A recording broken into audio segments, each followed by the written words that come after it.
diperdalam lagi tentang masalah surga neraka ini. Saya masuk ke pasal bahasan kita. Qadha dan qadar, salah satu rukun iman yang terakhir, ya. Yang keenam. Qadha itu artinya adalah keputusan Allah. Qadha artinya keputusan Allah. Kalau qadar adalah kapasitas dari keputusan itu.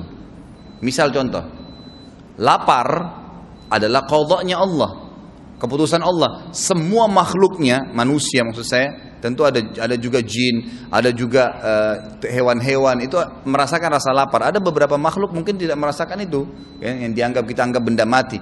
Tapi kita anggap misalnya manusia. Lapar manusia itu adalah qadha-nya Allah, keputusannya Allah. Kemudian qadha ini selalu diikuti dengan kadar, kapasitasnya. Artinya gini, pada saat kita lapar, Allah memberikan sinyal ke tubuh kita, ini tubuhmu sedang butuh makan nih. Lalu kemudian pada saat kita makan, ada kadarnya nggak? Ada. Dengan kita makan sepiring misalnya, 2 piring, lalu Allah kasih isyarat, udah kenyang. Berarti tubuh kita sudah nggak butuh. Kalau ya bensin di mobil kita atau di motor kita itu sudah full tangki, udah nggak bisa ditambah lagi, tumpah nanti kalau ditambah. Kan begitu. Nah ini cara memahami qadha dan qadar, itu yang dimaksud. Jadi ada qadha-nya Allah, keputusan Allah diikuti dengan kadarnya. Kehidupan dunia ini qadha-nya Allah, keputusan Allah diikuti dengan kadar. Ada saatnya dunia ini hancur gitu kan. Ada qadha dan qadar Allah. Ini salah satu rukun iman kita. Ada sebagian kelompok yang menisbatkan diri kepada Islam, menolak qadha dan qadar karena mereka tidak faham. Hanya karena tidak faham ditolak gitu kan. Padahal sebenarnya ini harus difahamin. Dalam memahami qadha dan qadar Allah ini, kalau biasa kita sebutkan bahasa sederhana di Indonesia ini takdir. Takdir Allah, tapi tidak dirinciin. Takdir itu berarti sudah qadha dan qadar. Kalau tadi memang iman kepada qadar saya rincikan secara makna dua-duanya, tapi ini satu lingkup.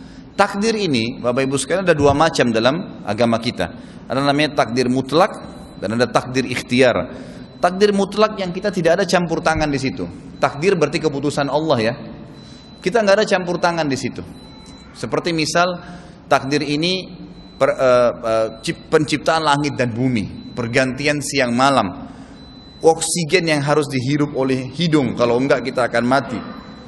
Kita nggak mungkin kalau tutup hidung kita akan mati. Berarti ada qadha-nya Allah di situ, ada takdir Allah di situ. Tapi itu mutlak, nggak bisa kita nolak. Lahir dari rahim ibu siapa? Kalau lapar kita harus makan, kalau capek kita harus tidur, gitu kan? Kemudian sebagaimana kita hidup, kita anak-anak dulu bayi, anak-anak remaja, seperti sekarang masya Allah banyak orang yang sedang di masa-masa puncaknya, nanti tua, nanti mati. Sekuat apapun dia, itu sudah sebuah qadha-nya Allah, keputusan Allah gitu kan. Kadarnya masing-masing dikasih umur. Ada yang 60, ada yang 70, ada yang 30, ada yang masih bayi mati. Itu kadarnya Allah yang tentuin. Ini mutlak. Kita nggak ada campur tangan situ. Termasuk kita nggak bisa milih, saya nggak mau ibu ini, saya mau ibu itu, nggak bisa. Lahir ini ibu kamu, ini ayah kamu. Selesai, terima. Sudah begitu, itu namanya qadha Allah SWT. Tapi ini mutlak ya. Kita nggak ada campur tangan di situ. Takdir yang kedua, ada campur tangan kita.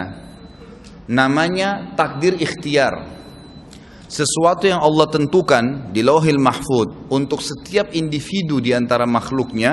Anggaplah kita lingkup manusia aja supaya lebih kerucut. Setiap manusia, ya, apa yang akan dia lakukan dalam kehidupan sehari-hari, namanya af'al ibad, gitu kan? Itu apa yang dia lakukan, Allah sudah tentukan di Lauhil Mahfuz, tidak akan berubah lagi, tidak akan berubah lagi. Tapi Allah catatkan sesuai dengan pilihan hamba itu pada saat dia hidup. Jadi sebelum kita diciptakan nih, saya Khalid Basalama ini sudah ditahu oleh Allah Subhanahu wa taala, ini orang ini kalau saya ciptakan nanti, saya ciptakan makanan, minuman, pakaian, teman-teman yang manusia yang sekitarnya, nanti Allah sudah tahu saya ini akan pilih apa saja sehari-hari nih. Oh ini air dikasih nih. Saya belum minum sekarang, tapi pada saat saya minum, Allah sudah tahu dari sebelum saya diciptakan, saya akan minum air ini. Dicatatlah sebagai takdir saya. Jadi takdir ikhtiar ini Allah nggak paksain kita. Beda dengan mutlak tadi. Mutlak itu memang Allah sudah taruh sistem alam semesta. Termasuk di mutlak ini ajal. Kalau takdir ikhtiar ada campur tangan kita. Di dalamnya jodoh. Jadi jodoh itu takdir ikhtiar. Kan itu. Kalau ada A, B, C, saya suka, saya mau nikah, ada 3 opsi perempuan. Lalu saya pilih si C. Pilihan siapa itu? Pilihan saya sendiri kan? Nah itu namanya takdir ikhtiar. Kalau saya pilih si C, ya udah Allah sudah tahu saya akan pilih si C nantinya. Dan di situ ada takdir kehidupan lagi, gitu kan? Seperti itu memahaminya. Jadi ada namanya takdir mutlak, ada takdir ikhtiar. Satu-satunya takdir perbuatan yang masuk di 2 takdir ini, mutlak dan ikhtiar, adalah rezeki. Rezeki ada yang mutlak, ada yang ikhtiar.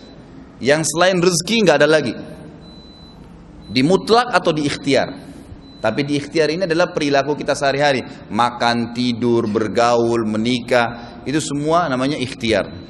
Pilih jurusan kuliah, warna baju. Itu semua ikhtiar. Allah bebasin.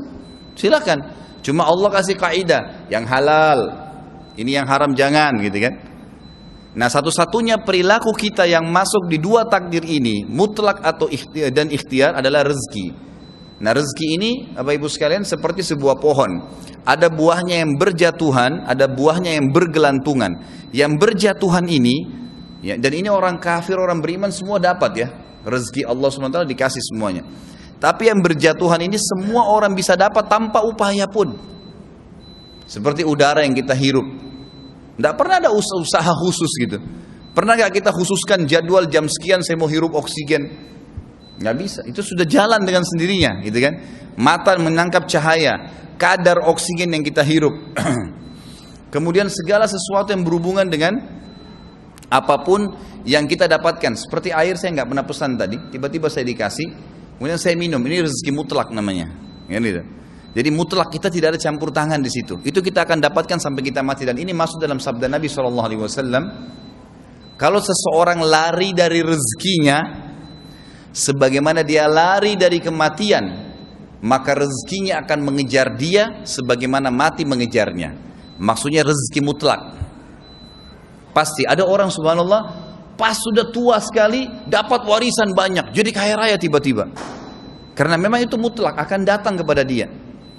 Dalam hadis yang lain dikatakan, kata Nabi SAW, hadis sahih riwayat Imam Ahmad, tidak ada seorang pun akan meninggal dunia kecuali semua rezekinya, maksudnya yang mutlak, akan diberikan kepadanya. Ada rezeki yang lain masuk dalam takdir ikhtiar. Jadi kalau tadi saya bilang pohon ada buah yang berjatuhan, ada buah yang bergelantungan. Nah, ada buah yang bergelantungan Bapak Ibu sekalian. Kita untuk naik mengambilnya harus pakai tangga. Tangga ini ilmu pengetahuan, keterampilan. Ada orang sengaja sekolah sampai S1, S2, sudah S2 mau S3 supaya nanti dia ngajar gajinya lebih banyak misalnya. Ada orang punya 1 toko ingin buka 5 toko, gitu ya. Kan itu ikhtiar dia ya. Buka cabang, buka franchise, buka apa, kan itu ikhtiar dia. Nah ini berarti rezeki yang ada di atas pohon. Dia naik tangga. Tangga ini fasilitas yang dia pakai. Itu dia bisa pilih jurusan apa dia kuliah, jenis usaha apa yang dia mau buka. Nanti naik tangga. Pada saat dia naik di atas, dia boleh petik sebanyak mungkin yang ada di situ buah-buahannya. Hanya saja syaratnya petik buah yang bagus saja, yang berkualitas, halal dan thayyib. Yang berulat, yang busuk jangan ambil.